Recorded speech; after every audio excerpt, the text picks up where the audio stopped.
What's your best example of to do right? You sometimes have to do a little wrong. When my daughter was a senior in college, she had this psycho ex-boyfriend who blackmailed her, saying he'll leak her private photos unless she sleeps with him one last time. Sadly, she gave in and went to his house, where he kept her and did everything he wanted until morning. I remember she was distraught the next day and even walked funny, and I still blame myself for not pressing harder when she said it was fine. As I'm sure you can guess, it turned out that sleeping with him once was not enough for this psycho. He began demanding it weekly, or else he'd leak her photos. I don't know exactly how many times she gave in, but I do remember seeing her get sadder and sadder over a few months. God, I blame myself so much. Thankfully, she finally got the courage to speak up. She told 3 of her older male cousins, and they promised to deal with it. A few days later, she invited that a-hole over to our place to stay the night. My wife and I were on a trip abroad at the time, so he thought the house was empty. From what my nephews told me, he walked in carrying a bag filled with knives and other disgusting stuff.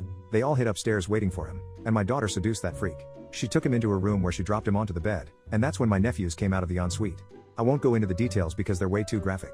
But he is now blind, deaf, and paralyzed. My daughter actually left the room, she couldn't watch anymore, and my nephews told me that they originally wanted to unalive him, but decided to leave him in such a bad state that dying would have been better.